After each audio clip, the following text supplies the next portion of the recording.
Iki ni ikiganiro ukuri wacu. Ikiganiro ukuri wacu kigamije gusobanurira abumva One Nation Radio ukuri kubiriho ibibera mu Rwanda, kikanatanga ishusho nyayo ya politike y'u Rwanda ku bari hanze yabo.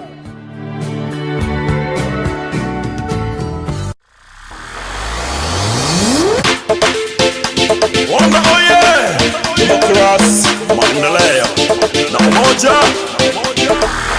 sisi wenyewe.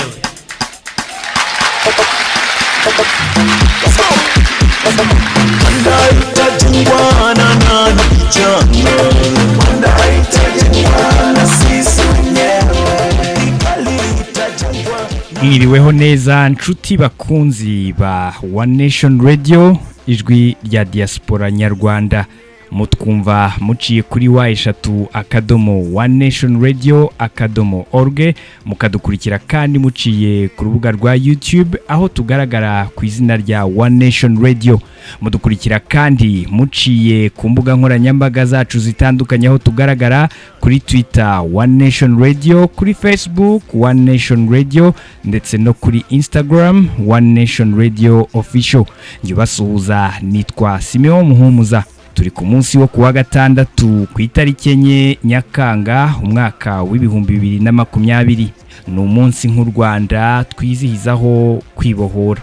Ni inshuro ya 26 nyuma y'imyaka 26 u Rwanda rwibohoye. Iyi myaka 26 ishize u Rwanda rwibohoye, kwizihiza uyu munsi kuri iyi nshuro bisanze u Rwanda ari indashyikirwa mu ruhando rw'amahanga mu nzego zitandukanye. Kugira ngo u Rwanda ariko rugera habaye ubwitange bw'abana b'u Rwanda batangije urugamba rwo kubohora u Rwanda batitaye ku buzima bwabo, ndetse bahagarika na jenoside yakorewe abatutsi mu 1994 mu Rwanda. Ntabwo byari byoroshye.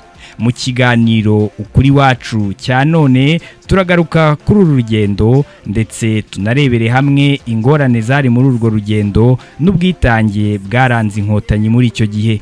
Nk'ibisanzwe muri iki kiganiro kuri uyu munsi wa none nabwo turaza kuza kuba turi kumwe n'abatumirwa batandukanye. Turi kumwe na nyakubahwa ambasaderi w'u Rwanda mu gihugu cya Angola, kuri ubu tukaba tuvugana aherereye i Rwanda, ni Honorable Welarisi Gasamagera. Tubahaye ikaze mu kiganiro ukuri wacu cya none. murakoze, mugire umunsi mwiza wo kwibohora. Murakoze cyane, namwe turawubifurije. Turi kumwe kandi na Bwana Musoni Prote, uyu akaba ari umuyobozi w'ishyirahamwe rya Pan African Movement hano mu Rwanda, ndetse n'umujyanama mukuru muri sekretariya ya RPF. Turavugana kuri ubu aherereye mu Rwanda. Tubahaye ikaze namwe niba mutwumva neza, Bwana Prote Musoni, mu kiganiro kuri wacu cya none. Murakoze cyane, mugire umunsi mwiza. Murakoze cyane. Turi kumwe kandi na Madame Uwera Beatrice, uyu akaba ari uwarokotse jenoside yakorewe abatutsi mu Rwanda mu mwaka w'1994. nawe akaba kuri ubu ngubu tuvugana aherereye mu Rwanda. Tubaye ikaze mu kiganiro ukuri wacu cya none. Murakoze cyane, nanjye mbifurije umunsi mwiza wa none. Yego namwe turawubifurije. Dutangira rero, ngira ngo twahera kuri Bwana Protazi Musoni. Umuntu yakwibaza nkuko n'ubundi nabibwiraga abadukurikiye muri kano kanya ku ngingo tugiye kugarukaho. Uyu munsi turi tariki ya 4 twizirizaho nk'u Rwanda kwibohora, hashize imyaka 26. Icyo gihe mwari muhari, benshi batoya, hari ababyumva ariko batari bahari, cyangwa icyo gihe bari bakiri bato. Ariko umuntu yakwibaza kuki mwahisemo gutangiza urugamba rwo kubohora u Rwanda ku itariki ya 1 Ukwakira muri 90, ndetse no kurutangiriza i Kagitumba. Murakoze. Ntabwo navuga yuko nari mu bafashe icyemezo ko rutangira uwo munsi kandi bica Kagitumba. Ariko mu biganiro abantu bajyaga bagira, hari ibyagaragaraga. Icya mbere ni uko yari intambara yateguye mu rwihisho, itegurirwa mu gihugu cya Uganda kitabikunze, kitanabishaka, ndetse byagira ingaruka ku babitegura. Ubwo murumva rero mu rwego rwa bwo gutegura wihishe ibanga riba rikomeye cyane. Icyo gihe rero niba mubyibuka hari inama muri Nations Unies ba perezida bombi ari uwa Uganda ari u Rwanda nabo badahari. Byumvikana yuko igitero gitunguranye kugira ngo habe ibisubizo bitanzwe ntibajya koroha aho badahari. Bikaba byavuga yuko icyo cyari ingingo ikomeye. Icya kabiri urebye Kagitumba uvuye muri ibyo bice bya Uganda aho abasirikare bamwe bavaga Kampala abandi bava za Gasese abandi bava Zambare abandi bava kandi mu buryo buyobowe ariko rwihishwa. Hari abasangaga ariho hafi ahandi hose hagaba hari kure kandi nta mihanda ihari. Bikumvikana ko bashobora kuba ariyo mpamvu. Ariko niya gatatu mu biganiro byabagaho nuko hateganya ko hazabaho guerrilla war kandi yajya kuzashoboka ahantu hashobora kuba hari urwihisho ruhagije. Akagera National Park uretse nuko kabaga gafite amafunguro y'izo nyamaswa ariko hari urwihisho hari ibihuru ahandi mu Rwanda ku buryo bitari byoroshye. Ibyo rero ukabona yuko ariyo byaganishaga. Hari n'amandi makuru urebye nyine ku byo kurya urebye amaranchi yarahari urebye amazi niho hantu wabonaga habereye kuba habera intambara ariko kandi intambara itari yo guhangana amaso ku maso ahubwo ndibuka wayoboraga Fred yavuga ati tuzinjira tugamije gufata kiriya kibuga cya Gabiro ariko hanyuma tujye mu ntambara intambara ya guerrilla atari yo guhangana amaso ku maso ahubwo umuntu atera ishuma kugira ngo abantu banze bubake imbaraga zabo zashobora kuba zakoreshwa. Murakoze cyane. Hanyuma Ambassador Welas Gasamagera, icyo gihe mwari mu Rwanda, umuntu yakwibaza hari mwuka ki muri icyo gihe? Mu Rwanda rero umwuka wari uhari. Icya mbere ni akarengane kari gakabije.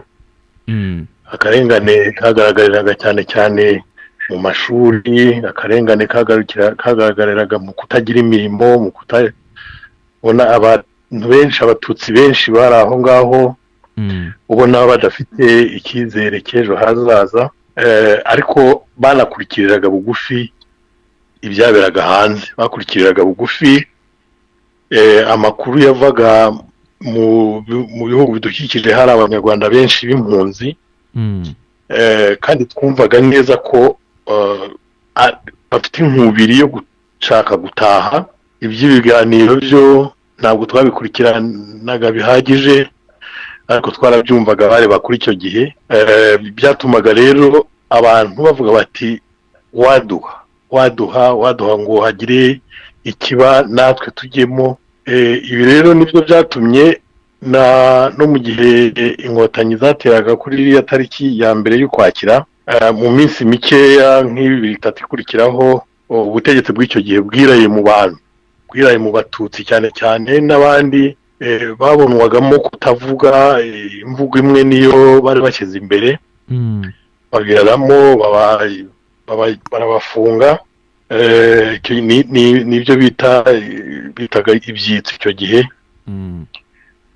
Uwari joro n'uwariraye, ngewe n'ibyo byitso nari mbirimo.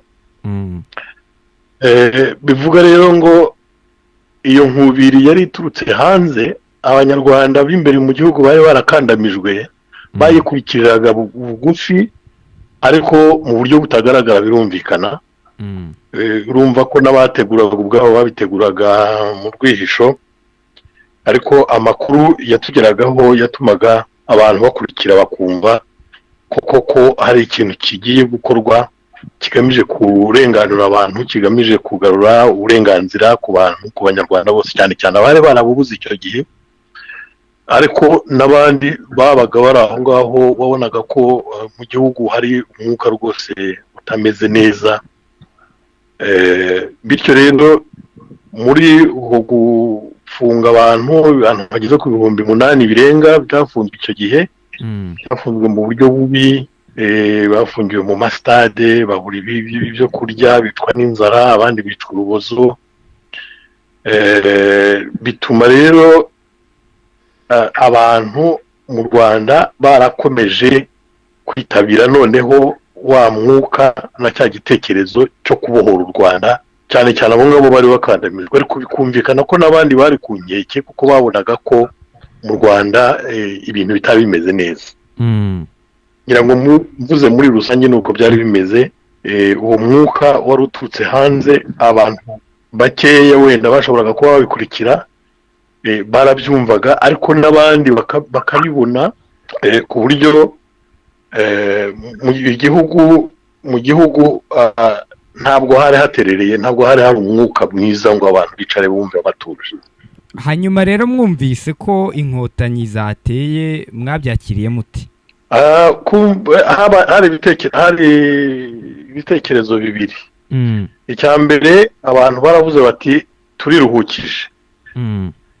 Iyi ngoma yamaze abantu, iyi ngoma yashyize abantu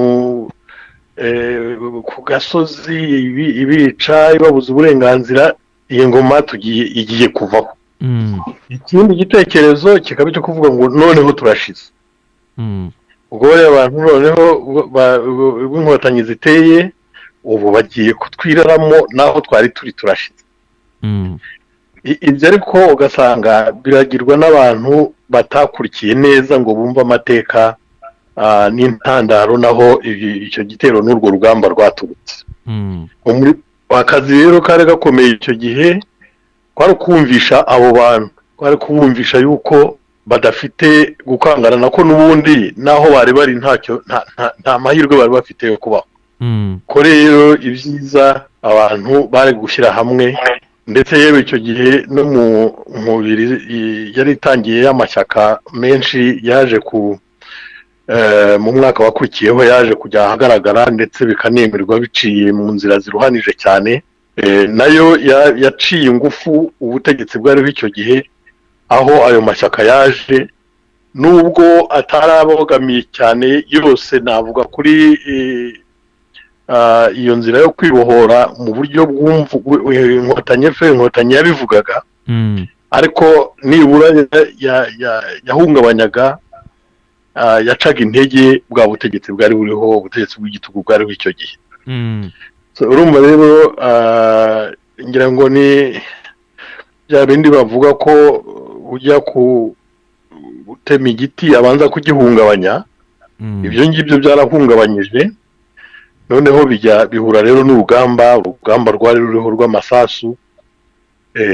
Ndibuka ko icyo gihe ababirebaga babikurikira bazi neza n'ikigamijwe, baravugaga bati bati reka ubutegetsi bubone ko na nyina wundi abyara umuhungu.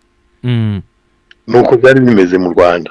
Yego, murakoze cyane nyakubahwa ambassador. Hanyuma Madame Beatrice, icyo gihe wari muto wiga mu mashuri yisumbuye, wowe iyo tariki urayibuka? Bakoze iyo tariki ndayibuka cyane. Nari mu ishuri muri secondaire, ariko ntabwo nari muto cyane. Niga mu wa 4 wa secondaire. Nibuka ko ku manywa rwose twumva amakuru yo ku manywa muri Radio Rwanda, twumvise bavuga yuko inyenzi zateye u Rwanda. Ako kanya agiye mu mutima wanjye, n'abandi bana bamwe b'inshuti zanjye twari kumwe, twaratekereje tuti kuko bavuga ko zizanye imiheto, amabuye, amacumu, mbese ibintu bidashobora guhangana na leta y'u Rwanda ukurikije uko wari usanzwe uz'abasirikare b'u Rwanda b'icyo gihe. Twagize ubwoba kuko twumvaga twe twari abatutsi dusanzwe tutabayeho neza. Hanyuma ariko tugira ubwoba, noneho tuvuga tuti ubwo hateye ingabo noneho z'abatutsi zidafite n'intege, noneho barazishe natwe baratwica, baho twumva yuko naho twari turi tuhavuye tugiye kumererwa nabi cyane cyane ko bahise bavuga ngo ntihagire umuntu wongera kwegerana n'undi, ngo abantu birinde udutsiko. Ku ishuri aho narindi, abatuyoboraga babikira nabo baravuze ngo ntihagire umuntu wongera kwegerana n'undi.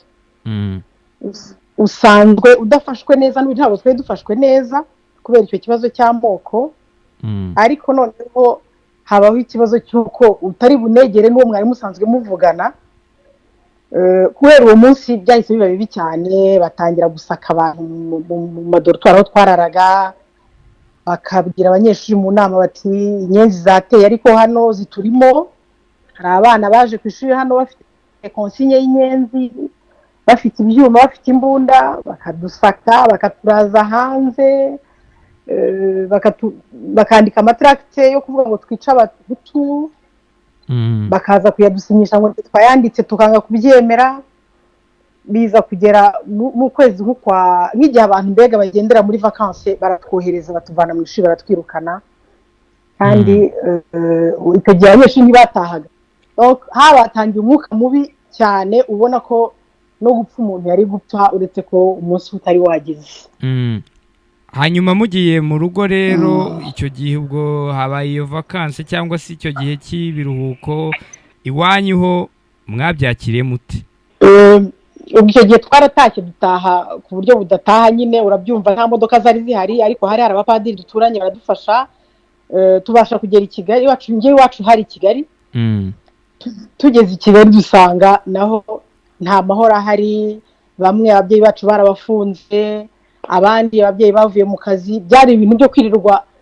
abantu bafite ubwoba ariko bigaragara ko n'ababyeyi bacu batari bafite ahantu batwohereza nibuka yuko ikiruhuko kirangiye barongeye baratwohereza gusubira ku ishuri rya shuri ryatwirukanye kuko ntabwo ryari yatwirukanye definitivement bavugaga yuko batwirukanye kugira ngo barinde umutekano w'abanyeshuri muri icyo gihe tuzagaruka igihembwe cya kabiri gitangiye iryo shuri ubwo ryari irihe hari ahagana he iryo shuri ryitwa Groupe Scolaire Notre Dame de Lourdes mu Byimana ry'abakobwa yego hari ishuri ry'abahungu n'iry'abakobwa ariko iry'abakobwa icyo gihe niryo ryabaye n'ibyo ngibyo nuko tugaruka nyine bikimeze bityo nta mahoro twize tugira wasangaga uyu munsi mwize ejo barabasohoye ngo mujye muri interrogatoire bakatugera muri interrogatoire abarimu bamwe barafunzwe abandi birirwa batubwira ibintu bibi hakaba igihe rwose bamaze nk'iminsi nk'ibiri utiga birirwa muri iyo dilemme kandi ntabwo twari dusobanukiwe cyane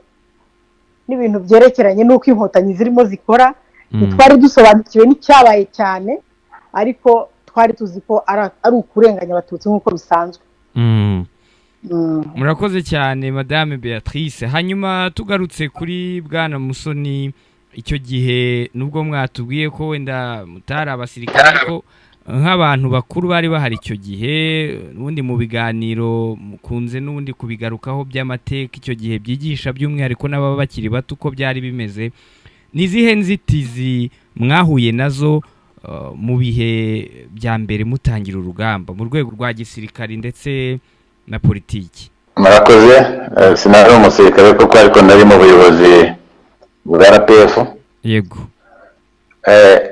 ibibazo byavutse muri icyo gihe byari byinshi cyane kandi by'urusobe icya mbere mu ikubitiro ni ukuba uri umuyobozi wabiteguye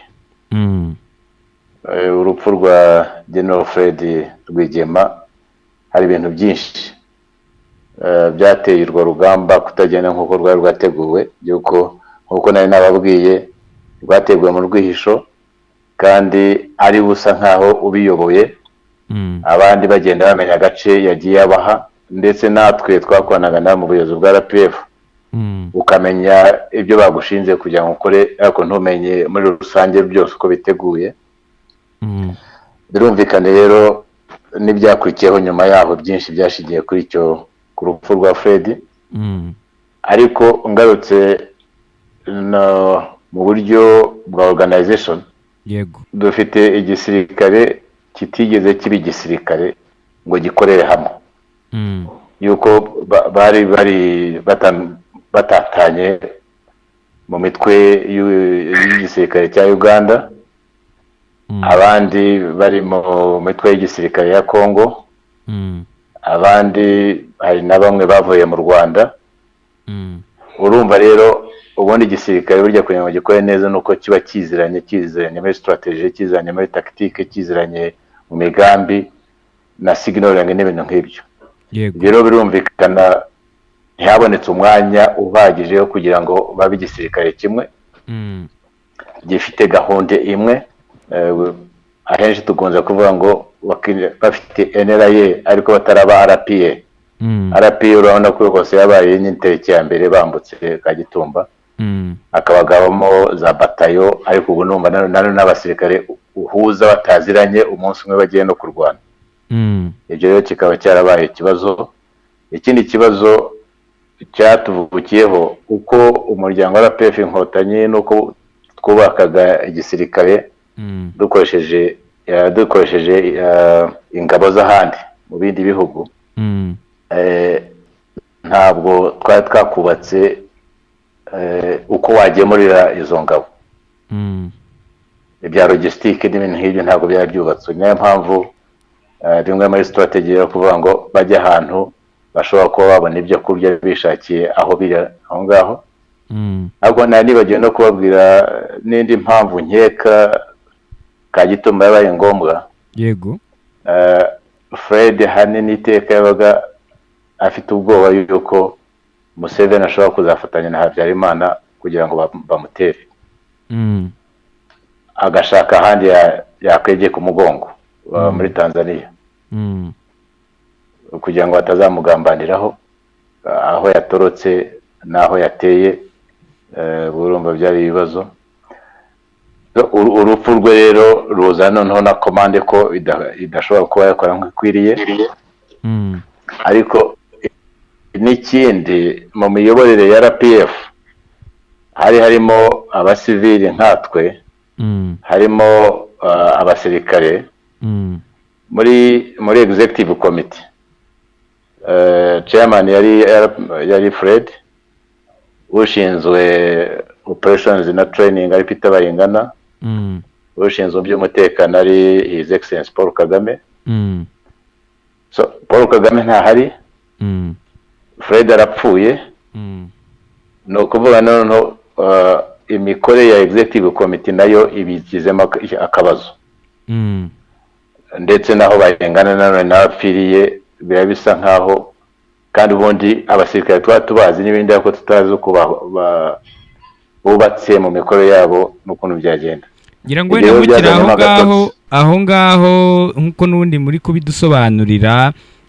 Urugamba wa mugani ruratangiye, wari umugaba mukuru w'ingabo z'Inkotanyi icyo gihe General Gisa Fred Rwigema, n'abandi bari bamwungirije barimo Major Chris Bunyenyezi na Major Peter Bayingana, nabo barapfuye. Ibi byagize izihe ngaruka mu migendekere y'urugamba? Mu migendekere y'urugamba hari bimwe kuvuga ngo logistique zabaye nkeya yuko zagomba kuba ziva hanze. Hakurikiraho yuko no kuyobora intambara nabyo byajemo ikibazo. Bikubitira rwose yuko twavuga yuko ingabo zacu ziratsindwa. Tugira Imana noneho warimo yagiye kwiga ibya gisirikare muri Amerika, Paul Kagame aragaruka. Uwo mwanya agirwa umugaba w'ingabo.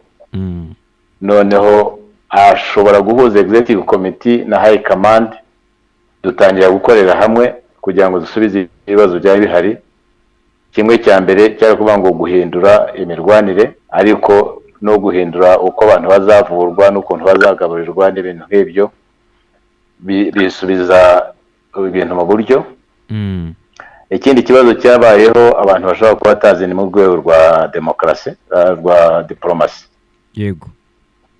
Gukorera mu rwihisho rwa RPF, nubwo twari dufite gahunda yo kumenyesha amahanga, ariko intambara yabaye bitaramenyekana hose, ku buryo Habyarimana yakoresheje icyo cyuho cy'uko ikibazo cy'abanyarwanda kitazwi neza mu mahanga kugira ngo agire ubufashwa nk'ubwavuye muri Congo, nk'ubwavuye mu Bubiligi no mu Bufaransa. Nubwo bajya kukimenya wenda bajya no kumufasha kubera ibyo bari bahuriyeho bindi, ibyo nabyo byatumye tutamenyekana. Ariko haza n'ikindi cya gatatu cy'uko ikintu kirahishuwe mu uwo mwanya, no kuvuga noneho ntimuhagaze neza kugira ngo mugisobanure mu rwego rw'amaradiyo, mu rwego rwa communication. Abantu batangiye ibihuha byinshi. Niyo mpamvu nyine muri gahunda twagizeho no gushyiraho za komisiyo za information yo gushyiraho uko tutegura muhabura kugira ngo ashobore kuba yabwira abantu ibintu byose. Ni igitero cyabaye kizwe n'abantu bakeya, nubwo mwuka ibibazo cyashaka gukemura byari bisangiwe n'abantu benshi, ariko ntabwo umuryango wari uzwi ku rwego kugira ngo ugire inshuti mu mahanga, ndetse batangira nituza kujya muri za negotiations batangira no kuganira hagati y'abayobozi b'ibihugu bya East Africa, RPF itarimo nk'ibyabaye Mwanza, nk'ibyabaye Dar es Salaam, nk'ibyabaye ubona RPF itari yakamenyekanye. Nabyo rero hagomba kubaka iyo diplomasi ihamye ariko ishingiye no ku bindi bikorwa umuryango wakoraga.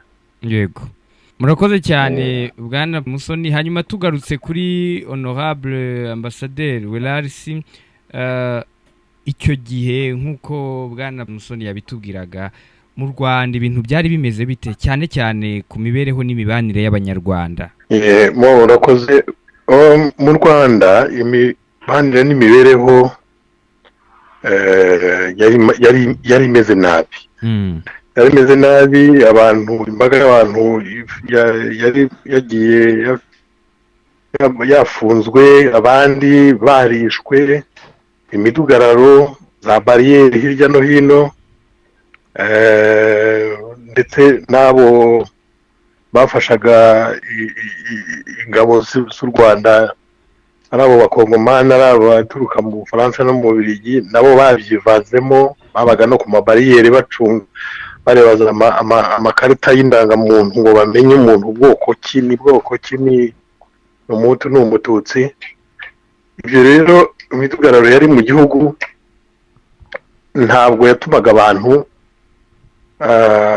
babana ngo bajye hamwe bafate gahunda imwe.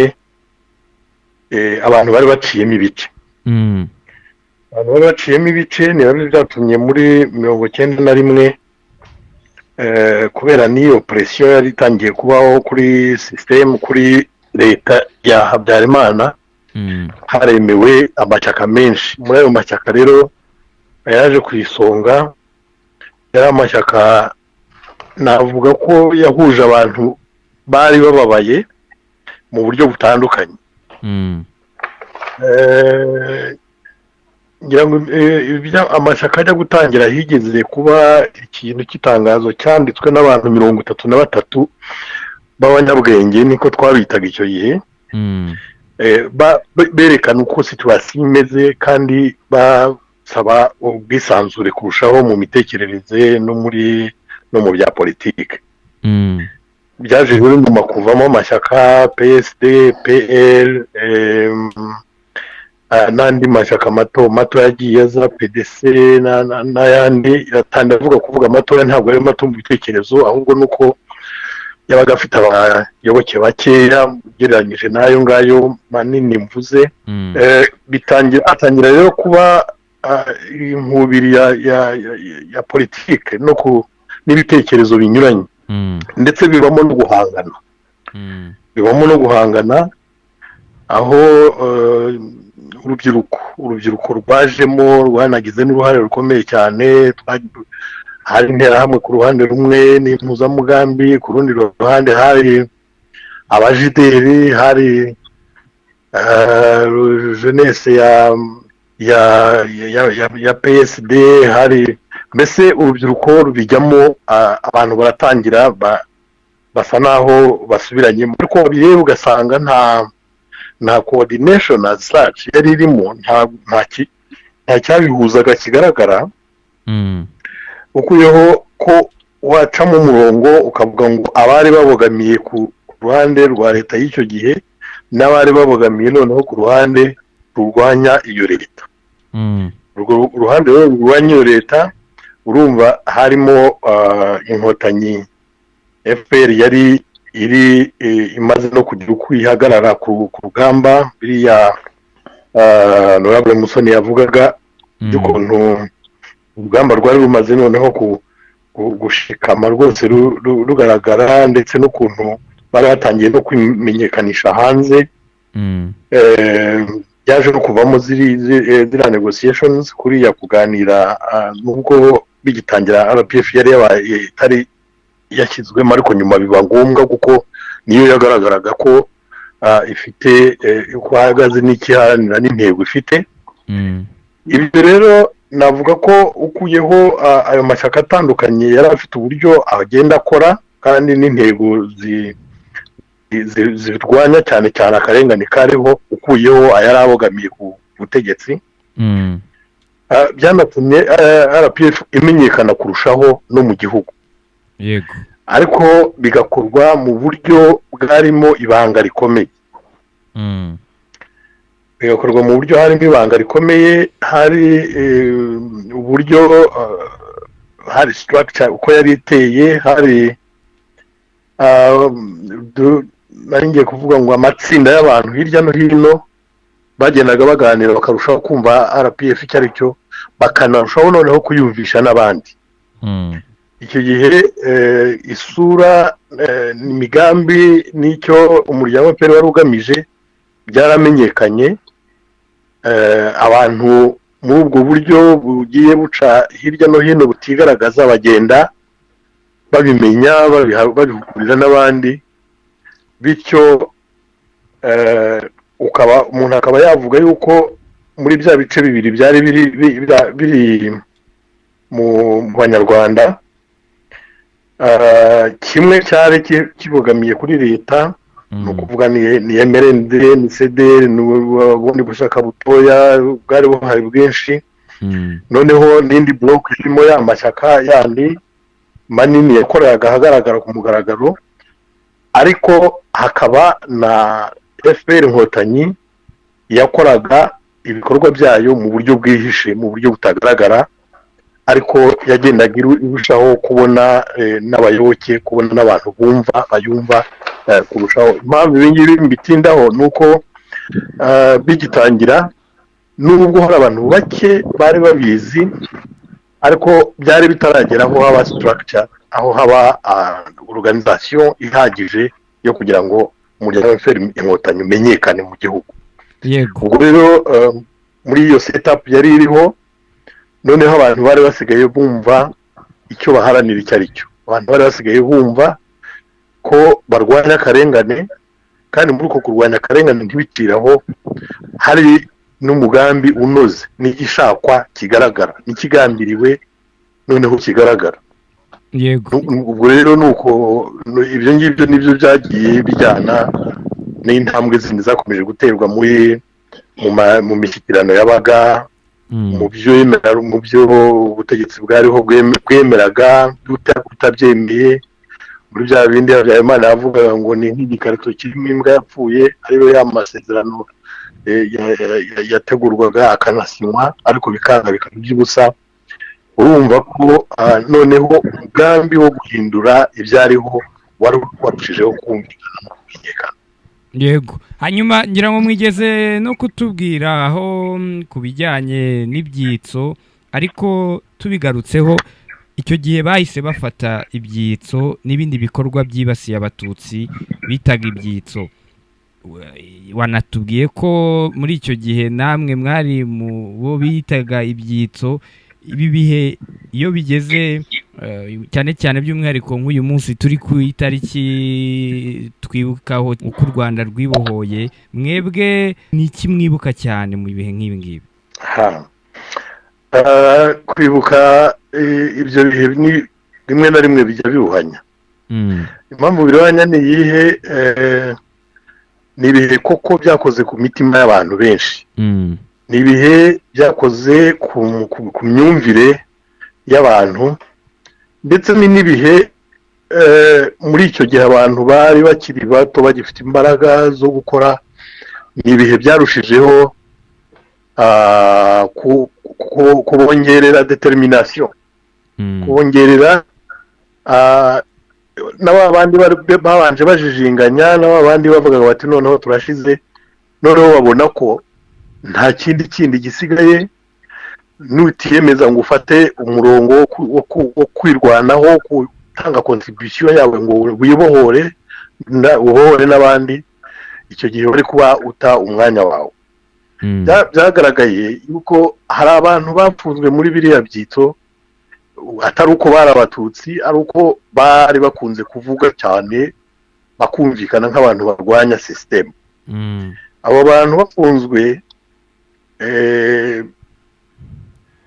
aho bafunguriwe, abantu bagiye bafungurwa mu buryo butandukanye. Hari abagiye bafungurwa kubera za influence z'ibihugu hirya no hino, hari abafunguwe kubera ndetse n'igitsure na pressure yari yashyizwe kuri guverinoma. Hari ndetse n'abahamye muri prison kugeza igihe baburaniye, nabo bararekurwa. Ariko iteka hari harimo icyo gitsure cyane cyane n'inkotanyi zabigizemo uruhare rukomeye, kuko zaravugaga ziti dore niba tuvuga akarengane nimubaze murebe n'akariya n'abantu barimo bapfa bahorera muri za prison kandi bazira ubusa.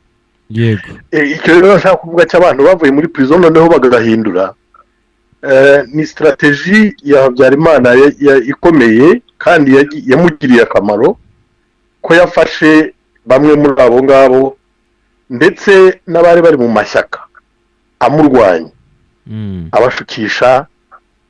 abashukisha amafaranga, abashukisha inda, abashukisha kubaha ibyo barya. Noneho ubwo urumva nyine nabo uko bari basanzwe bameze, bari basanzwe ari abantu n'ubundi bikurikiranira inyungu zabo, batari bafite ibitekerezo bigamije inyungu rusange. Abo rero ni bariya bakaramira twabonye twumvise. Jewe Karamira twarafunganywe rwose, twaranaryamanaga no mu buroko. Ibitekerezo yari afite ntawatekerezaga ko yari kugera hariya hanze umuntu ntazahinduke kuri yahindutse, bazajye gushinga extremisme yindi ishingiye ku moko bw'abahutu. Harimo abantu bitwa ba Mugenzi bagiye bashukisha kubaha amasoko no kugira ngo babone indonke. Harimo n'abandi benshi mu by'ukuri bakabaye barakomeje wa murongo wo kurwanya akarengane kariho, ariko Habyarimana akoresha ayo mayeri yo kubaha ibyo barya, yo kubaha indonke, yo kumenya inda zabo, bafatira ku nda zabo, bahita bajya muri rwa ruhande rwaje kwiyita power. Ibyo rero nanone byarushagaho kugenda biganisha aho byerekana iyo regime uko yari imeze, ko yari iteye, noneho birushaho no kugaragaza noneho icyo abantu baharanira icyo ari cyo, kugaragaza akarengane kariho no gushaka kw'abantu kugira ngo ibintu bihinduke. So ngira ngo mvuze muri rusange nuko nguko byari bimeze, ariko ubwo ndabivuga mu buryo bwihuse. Ubundi buri cyiciro buri gihe cyari gifite icyacyo, umuntu yabivuga umunsi ugashira cyangwa iminsi myinshi. Yego, murakoze cyane Honorable Ambassador. Hanyuma Madame Beatrice Uwera, mwebwe ibi bihe bafatiyemo ibyitso n'ibindi bikorwa byibasiye abatutsi bitaga ibyitso, murabyibuka? Yego, ndabyibuka cyane, ndibuka ko bafunze abantu cyane cyane kwezi kwa 10, bamazemo igihe kinini kuko bafunguwe mu wundi muri 1991 mu mezi hari ya mbere y'ukwa gatandatu. Ariko hari benshi bapfiriyemo, hari abavuyemo ubumuga, byagiye bigira ingaruka birumvikana. Hanyuma nyuma yaho nkongera nkibuka ko hahise hakurikiraho n'ubundi bwicanyi hirya no hino, hatari Kigali gusa. Ukajya kubona twe iwacu hari Kigali, ukajya kubona ukabona nka bene bacu batuye Bugesera arubashije gungaraje, aravuga ati twaraye mu kiliziya, inzu bazitwitse, abantu bagatangira guhungira i Kigali. Abantu bo mu Bigogwe ugasanga batangiye guhungira i Kigali, abandi babishe. Ntabwo twamenyaga amakuru, ariko twumvaga ko muri ibyo bice harimo harabera ubwicanyi muri za Ngororero, hariya hagati ya Kibirira naho bishe abantu cyane icyo gihe. Ariko byose biturutse biri muri uwo murongo w'uko inkotanyi zateye bagafunga abantu, bafunze abantu b'i Kigali cyane cyane, ariko no hirya no hino barabafunga, abandi batangira kubica. Ukumva ko biri muri wa murongo wo gufata abatutsi aho bari hose bagafatwa nabi. Wenda aho ngaho naho jyewe namenye ariko hari n'ahandi ariko cyane cyane aho ngaho niho hamenyekanye. Ikindi bamaze gufunga ibyo byitso inkotanyi nk'uko babivuze zari zaramaze zagendaga zimenyekana. Nibuka ko nk'ubwo twabonaga ababyeyi bacu bafite nk'indirimbo z'inkotanyi ugasanga ni ibintu twumva rwihishwa ababyeyi bacu baga babifite ariko ubona ko hari ahantu babikuye ntabwo twamenya ngo babikuye hehe. Ukabona ko ku mugoroba baricaye baraganira ibyo bintu wenda ntumenye cyane cyane ibyo ari byo ariko twabonaga yuko abantu bagenda bumva bameze nk'abafite ikindi kintu kibashyigikiye kubera ko leta y'icyo gihe yo yaratwangaga bigaragara. Ubona ko mbega barambirije kuri icyo kintu kindi kitwa inkotanyi wenda kizagira ahazaza hafite ingufu hashobora no kutubohora.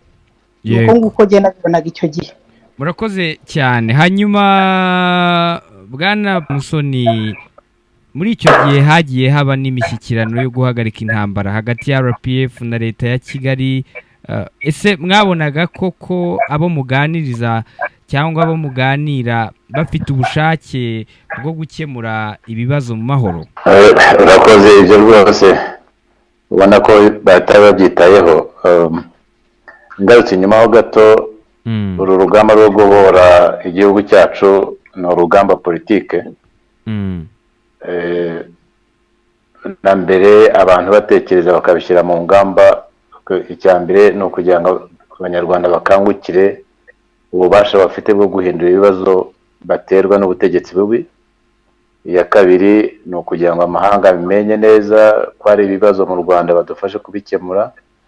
Ariko hakaba n'iya gatatu kuvuga ngo umunsi imishyikirano yananiranye kugira ngo dukemure ibibazo bya politike hazaba intambara.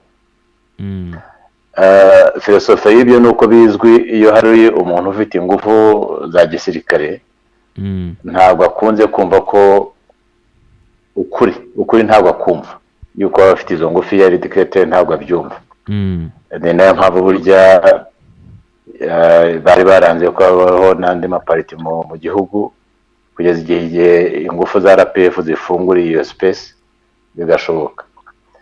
Ubwo rero nanone bigitangira nk'uko navuze, Habyarimana yatangiye yanze imishyikirano mbere y'intambara.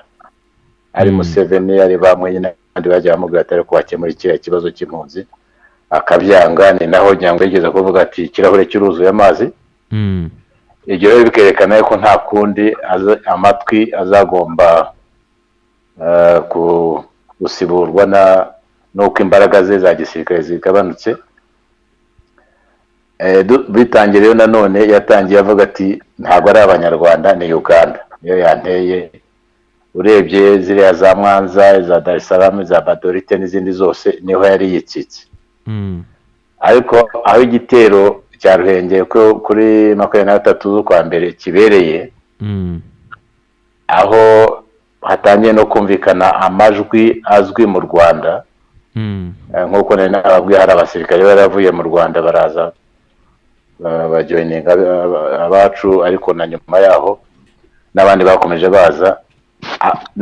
Ananirwa noneho gukomeza yihishe nyuma yo kuvuga ngo si abanyarwanda ahubwo ni Uganda. Nibwo bwa mbere nyine hatangiye gushyikirana, ariko nabwo byanyarureshwa ashaka kwikemura ikibazo kimwe. Waruvuze, ariko rero inseri ya mbere buriya yazanywe nuko Ruhengeri yakubiswe. Aravuga ati ibyo twaganira, ariko aganisha we kugira ngo hahagarike intambara, ibindi atabyitayeho. Hahagarike intambara, abanza agira andi maboko noneho atuneshe.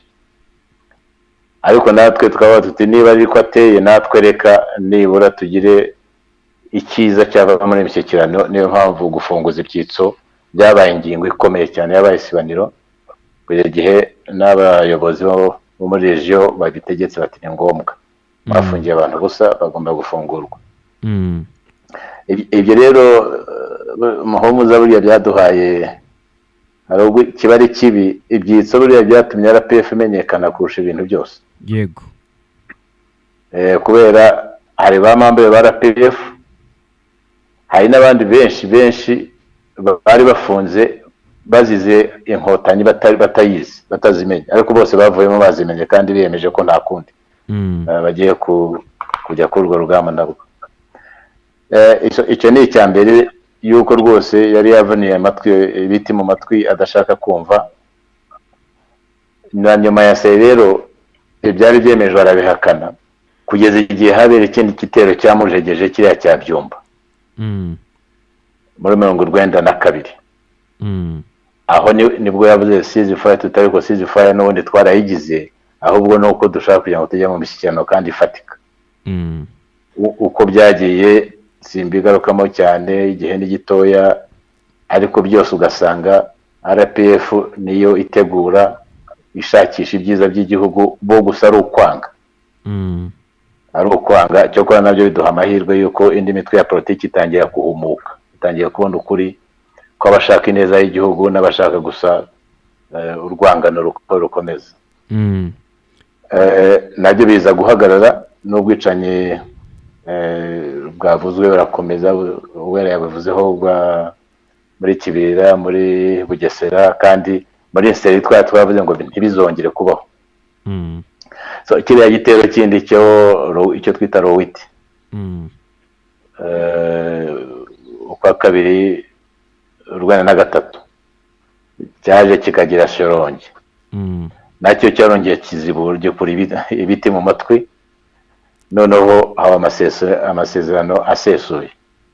So ni ukuvuga ngo aho inkotanyi zifuza kugira ngo tugire ku byiza u Rwanda rukeneye mu mahoro, bo bakakomeza babinanirana, byari ngombwa yuko intambara ikomeza kugira ngo igabanye imbaraga za Habyarimana, izamure ingufu za politiki mu gihugu, haba andi majwi adasangiye kugira ngo Habyarimana akomeze yanjye. Hari n'ikindi kibazo rero nacyo uretse icya Habyarimana, hari n'amahanga abo twabaga duhanganye nabo, cyane cyane nk'Abafaransa n'Ababiligi, yuko aribo bari bashyizeho iriya system, bumva ari iyabo. Uretse kumufasha mu ntambara, burya bamufashaga no mu rwego rwa politiki no mu rwego rw'imishyikirano. Ahanini rero tukaba tugomba kuba duhangana n'Abahabyarimana, kwanga kwa Habyarimana, gushyigikirwa n'amahanga amushyigikiye muri politiki y'ivangura, na bamwe mu mandi mashyaka, ariko hanyuma baza kujya ku ruhande rwacu, ku buryo byatangiye neza, noneho imishyikirano ize kwemerwa. Ariko nabwo n'igihe yemerewe, ni naho jenoside yatangiriye. N'ibyo Bagosora yavugaga ati niba bigeze ahangaha noneho nta kindi giye gutegura imperuka, nuko ubu urwango rwari rwarabazize, ntibagire amaso yo kureba urundi Rwanda uretse urwo bakandamije. Nibyo navuga, bizere kugomba no kuba hagomba izindi ntambara, cyane cyane impfu z'abantu, kugira ngo none ibintu bishobora kuba byajya mu buryo. Yego, murakoze cyane Bwana Protais Musoni. Hanyuma nyakubahwa Ambassador Werarisi, muri kiriya gihe mu Rwanda hadutse amashyaka menshi, umuntu yakwibaza ngo iyo yari ahagaze he ku rugamba rwo kubohora u Rwanda? Amashyaka yari mu Rwanda yatangiye nayo ubwayo afite imbaraga nkeya, ariko buhoro buhoro uko igihe cyagendaga, cyane cyane uko na FPR Inkotanyi yagendaga itsinda ibitego ku rugamba, ndetse na presiyo y'amahanga, kuko amahanga yagendaga realiza ibigenda biba, byahaye ingufu amashyaka yari mu gihugu. Biyaha ingufu, urebye azamukira no ku myumvire yari itangiye guhinduka, kuko ubundi igice cy'Abanyarwanda, wenda mbivuge naba nibeshya simbizi, ariko Abanyarwanda icyo gihe barangwaga no gukurikira buhumyi, barangwaga no kutagira reactive mind. Ikibaye bakagifata uko kibaye, ntibinyagambure, wagira ngo rwose ni nk'umuntu wari warabateye ikinya mu bitekerezo. Ariko aho amashyaka menshi atangiye kugirira ingufu, nigeze no kubikomozaho nibwo hatangiye guhangana cyane cyane mu hagati mu rubyiruko urubyiruko abana burya abasore n'inkumi nibo bitabira iteka ibintu bishyashya bije. Izo ngufu rero zaje kugenda zigaragariza Habyarimana na regime ye yuko mu by'ukuri icyo bitsitagaho cyane cy'abahutu n'ubumwe bw'abahutu birirwaga basingiza mu ntambara nayo itari yoroshye yo mu binyamakuru, kubwo bumwe rero bwari burimo bumucika.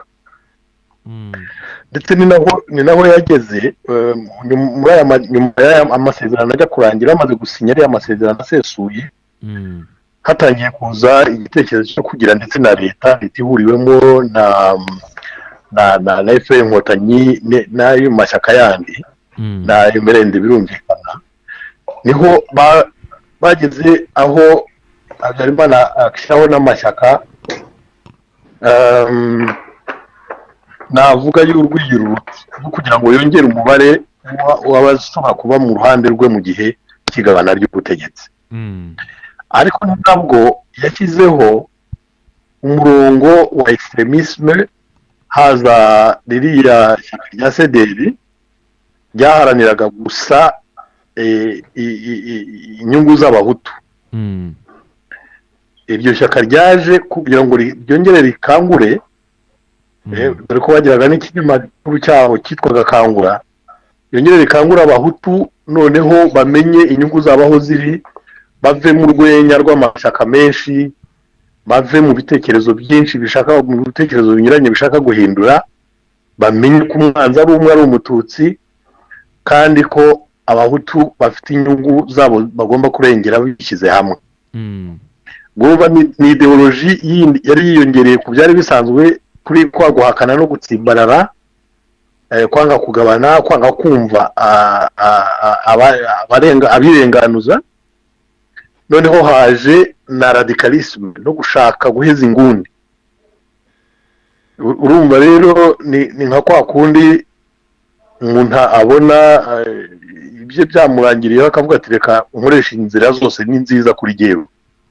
Icyo kintu cy'ubureza nguni nubwo n'ubundi cyabaga kibarimo, ariko ntabwo cyari cyakagaragara kugeza aho aya masezerano amaye gusinywa, hasigaye ibijyanye no kuzasangira ubutegetsi. Ibi byose rero byabaga, Beatrice yabivuze, Musoni yabigarutseho, ubwicanyi mu gihugu bwagendaga buba kandi bukaba ku mugaragaro. Bavuze ibya Kibirira, hari mu Bagogwe, hari Bugesera, hari hirya no hino hagendaga hitwa abantu.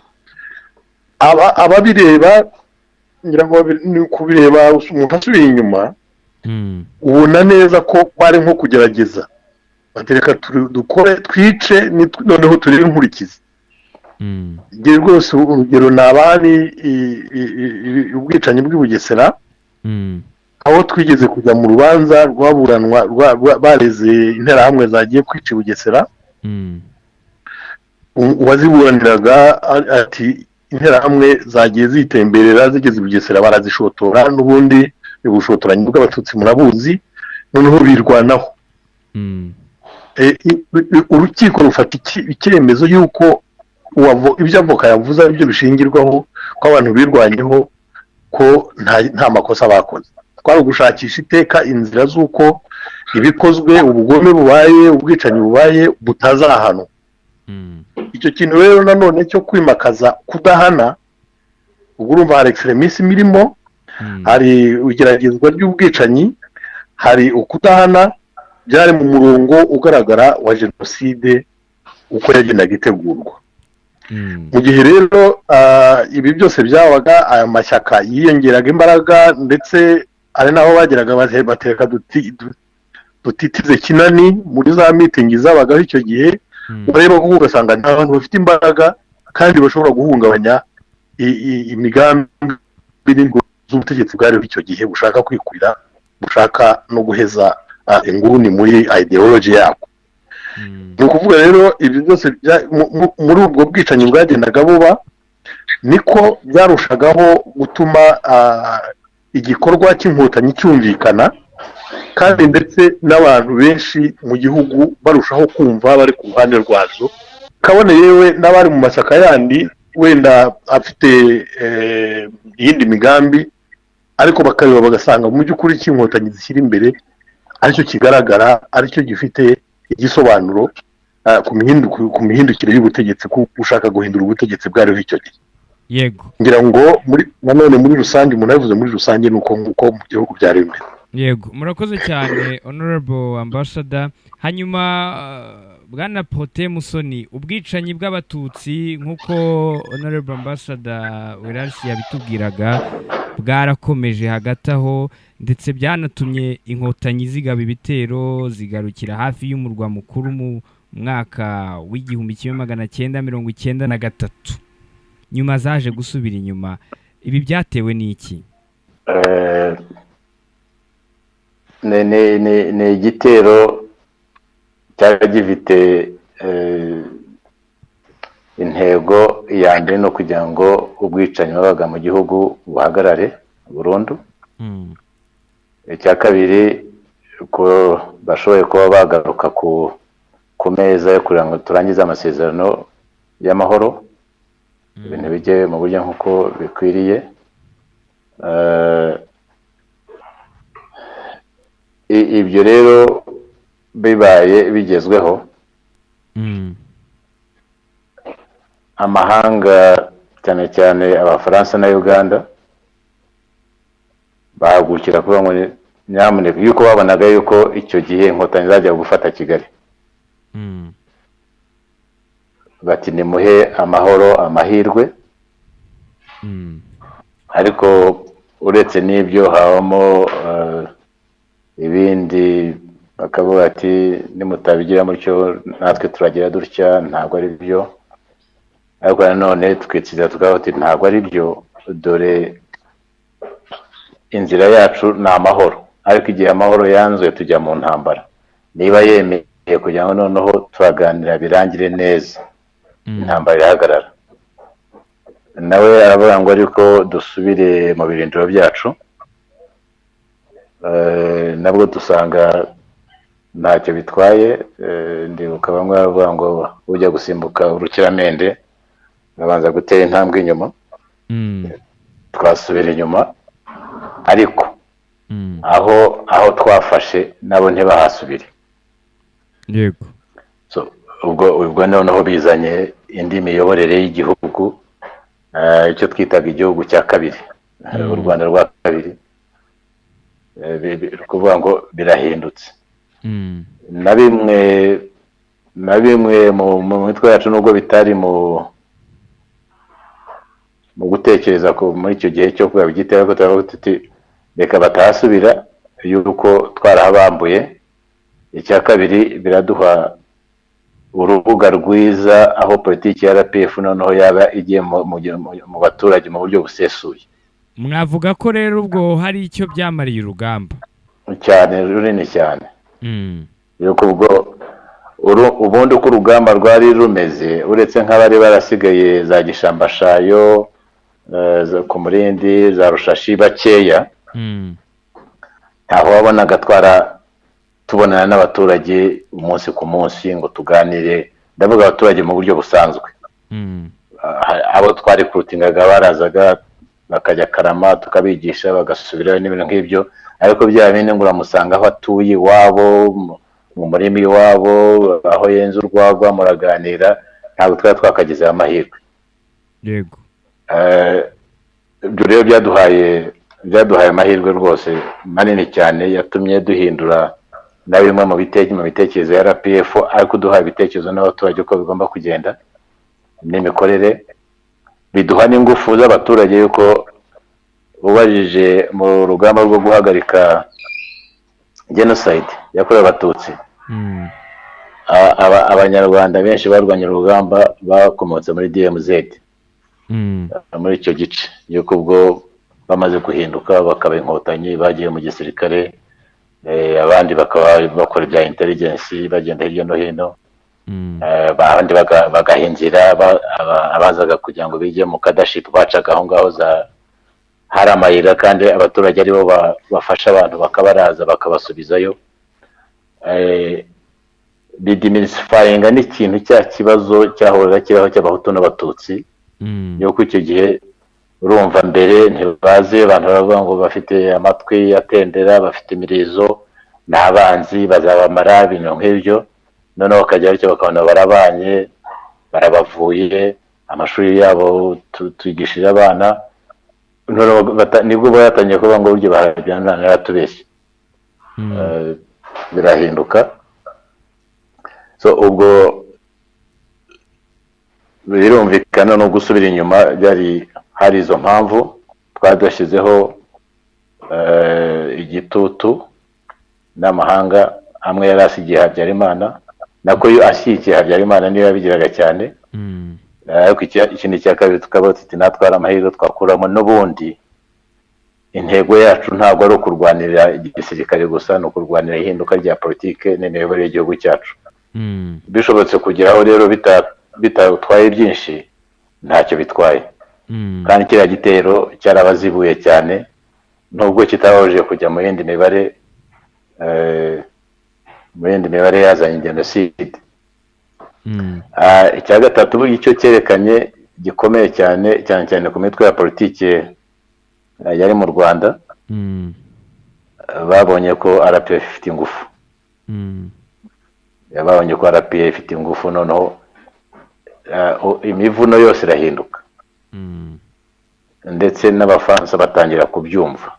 Ubwo yuko tujya muri negotiation tukaba tuti noneho n'abafaransa muzataha. Ubundi bumvaga bitazashoboka, ariko icyo gihe barabyumvaga yuko bavuga ati abantu bafite ingufu nitunaguma ahangaha tuzarwana kandi bazadutsinda. Bishobora kuba byagera. So byagize akamaro, bihagarika ubwo bwicanyi nubwo bagiye gutegura ubundi, biduha amahirwe yo kugira abaturage koko tuganira bakamenya inkotanyi cyacyo bakajya bajya n'ahandi bakayibwira abandi. Tubona ahantu dushobora kuba twari kurutinga abasirikare bitavunanye, yuko urumva abandi babaga bava kure baca mu nzira zikomeye, ariko ngo byari byoroshye.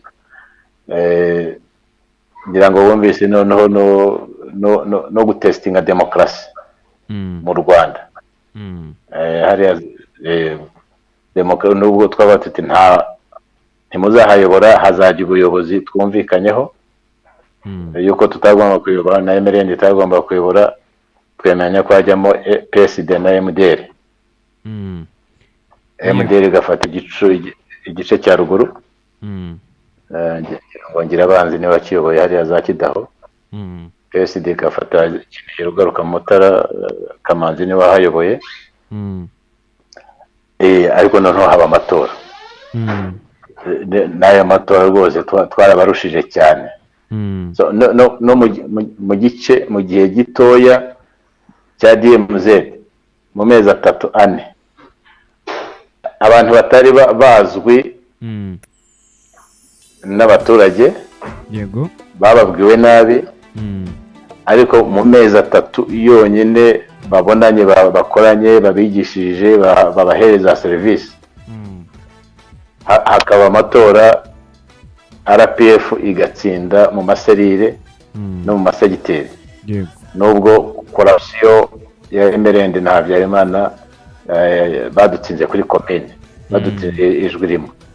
Ahubwo byatweretse yuko dufite amahirwe yuko RPF ishobora no kuza mu Rwanda igatsinda mu rwego rwa politiki. ngira ngo haje no kubaho imishyikirano yabereye Arusha, haza gusinywa amasezerano yo gusangira ubutegetsi. Ese koko mwabonaga leta itabajijisha, kuko ahubwo iyo leta yo yateguraga jenoside yakorewe Abatutsi?